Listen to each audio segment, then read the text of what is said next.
We're going over the pay per lead business model today, which is basically, for those of you who don't know, a more advanced version of SMMA or freelance brand scaling. Because in freelance brand scaling, you have retainers, average client value 2K. You're selling to basically appointments or clients to local businesses. The complexity gets very high and it's harder to scale because you have 30 to 40 headaches to worry about with each one of their with their problems, right? So you basically have a structure where you basically run meta ads or any sort of other ads. It's mainly meta. You have an AI appointment setter or a real human on the appointment setting site, or you can use a voice agent like retail that equals to a sale, right? And you get paid a retainer or a commission plus a retainer for the SMMA. But for the pay per lead model, right, you're not selling retainers to local businesses anymore. You're selling leads, right? Patient or customer opportunities to larger businesses. And those are usually firms that do at least 7 to 8 figures, sometimes 9 figures in revenue, that spend a lot more on marketing, right? So the average client value can go up to 30,000 per month now at a 50% profit. Now I'll explain to you where that 50% comes from. And the average number of clients you need to reach 100K is like 5 to 10, right? And the complexity is actually very low. So let me explain to you what this pay per lead model is about on a real life example so you understand it better in context, right? For instance, for a pay per lead motor vehicle accident vertical, so you have different industries you can do pay per lead in. You have companies such as the legal firms that you see here, legal professionals, that basically what they do is they represent people who have been injured in an accident, right? Imagine you're riding your motorcycle, somebody crashes into you, you're gonna sue them, or you're gonna sue the insurance company, and you're gonna be get compensated for your injury, because that's going to take your time off work, right? You need to pay for the medical bills, etc., etc.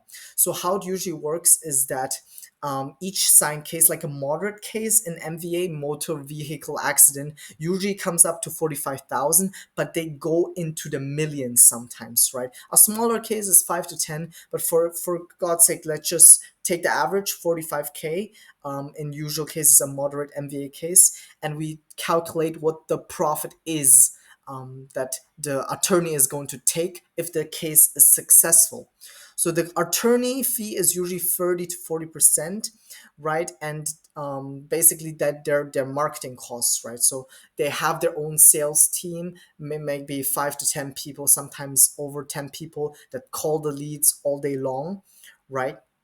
And what they usually do, these MVA personal injury companies, right, these lawyers, is that they have different sources of leads, right, of customer opportunities coming to them. Either they click on their website, or they have, other people selling them leads. So if you sell them, for instance, like, let's, for clarity's sake, let's just say 10 per month, which is actually very, very low. Usually, if the return on investment makes sense, they're going to buy like as many as they can, right? Cost per lead, right, for MVA is usually 250, depending on each state, on the competition of the state in these states, in the United States, but it's usually around 250 they're going to buy them for. And for each signed case, right, what is the rate that they can convert a lead at, right? So out of 10 customer opportunities or 10 leads, if you convert one case, you're going to have a 10% conversion rate. So you create which is around, the average is like 5 to 10, but let's say for clarity's sake it's on the higher side, which is 10, right? Sometimes these firms have 20-30% conversion rates, also depending on the quality of the lead. And the attorney fee is 33%, and there's a small referral fee maybe of like 8%, right? So you would still have a total return on investment of 14,446 percent, right? 11K in net profit and 2.5 in marketing costs, depending on these values. So if you're providing them good leads at 250, right, you could be making bank, because usually how you generate them, right, is you generate them for 150 to even $100. So you make a margin, $150 margin on each lead. So for instance, they want to scale. They decide your marketing expenditure was worth it, right?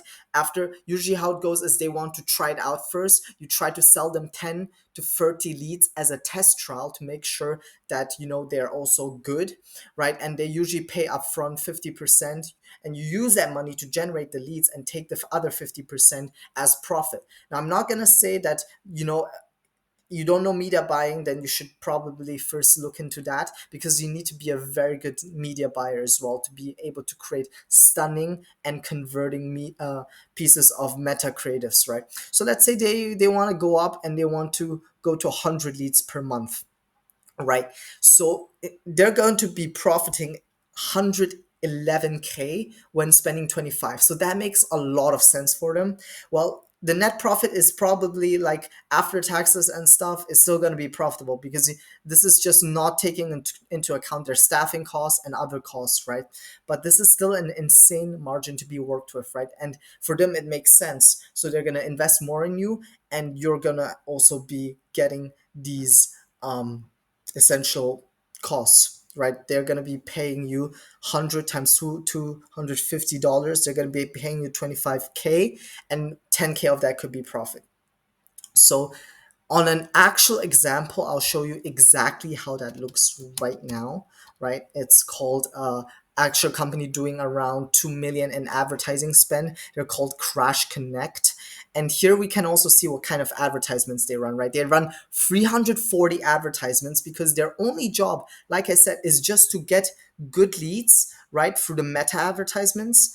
And now how you want to create the meta advertisements is just by having one campaign and setting up one ad set, and you have like 30 ads in the ad set, to make sure, or 25 to 30 to make sure Meta also chooses the best one. So I have a friend who works at Meta, and he told me this was the best campaign structure. So just try it out, see for the results for yourself, because one or two they're going to be winners in this campaign, and those are the ones that you want to scale. So you want to eliminate all the other ones and have another basically campaign to test out. Like allocate 80% of your spend to winning advertisements, and use 20% of your marketing spend on Meta to basically test out new creatives. All right, going back to this chart, you will see how simple this business model is. You basically need good meta ads. That's why Crash Connect is already also testing the 340, right? And then you need a quiz funnel or a meta instant form with conditional formatting. What that means is if they choose like some of the wrong criterias, right? So for instance, in MVA, as I will show you later, if they choose the wrong criteria, they will get immediately disqualified and not become a valid lead.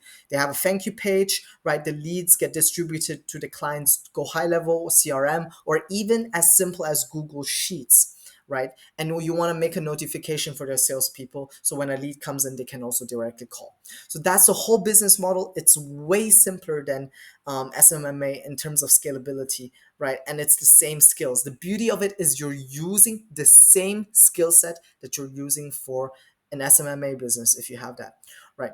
So going back to the real world example, right? They're running so many ads, and let's check out one of them.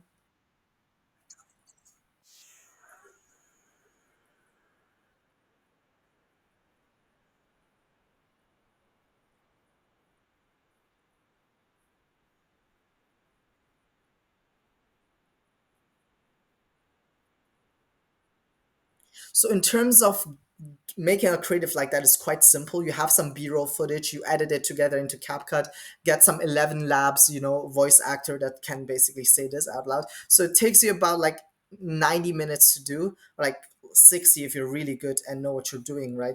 And you can basically like make a lot of other static advertisements as well. So image ads, right, to test out which ones work. But right now, Meta is all about testing, testing, testing, which is why they're spending 2 million on ads and also having 340 ads here. And once you click on this button, right, it's going to redirect you to the case where basically they have this landing page made in Go High Level, right, where they have all the tracking set up. It's very, very easy, but they're spending 2 million on ads. So this works, right? You can get this done, set up in like 2 to 3 hours, this whole form. or like if you're good in 1 hour. And here are the qualification criteria, right? The accident needs to be happened within the last 30 days or last 12 months, depending on your customers, aka the lawyers criteria, right? What they want to buy.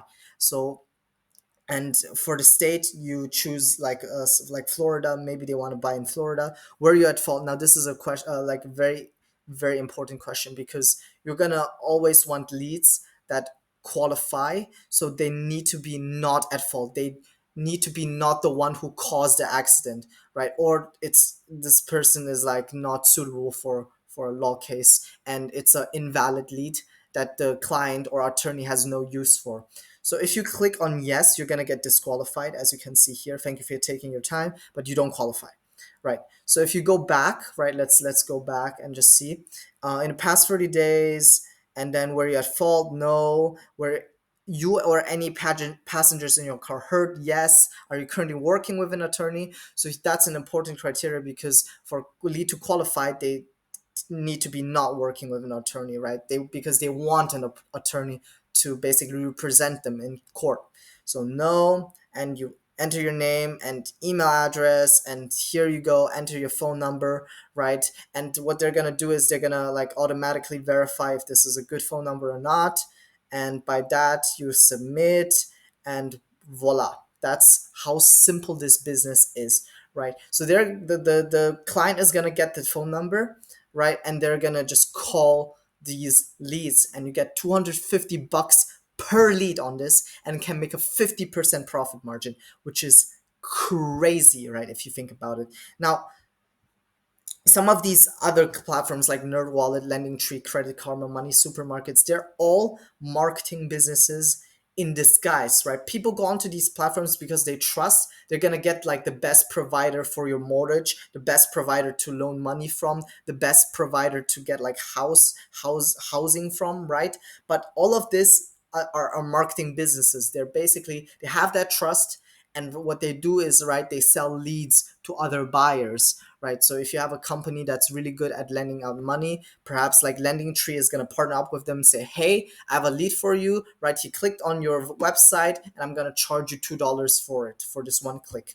And if the other business thinks, okay, this makes sense from my cost per acquisition, right? It makes sense for my return on investment, then I'm going to go for it. So all of these are basically pay per lead, pay per click, pay per call, or pay per appointment businesses. Now, this is the SMMA on steroids, and hopefully it was a very informative session on how this business model actually works, and why it is fucking retarded not to learn everything about it, because you could be printing, right? I just joined this course, like, complete honesty, I paid 10K for it, and I'm talking to some people that are doing 700, 800K in profit each month, right?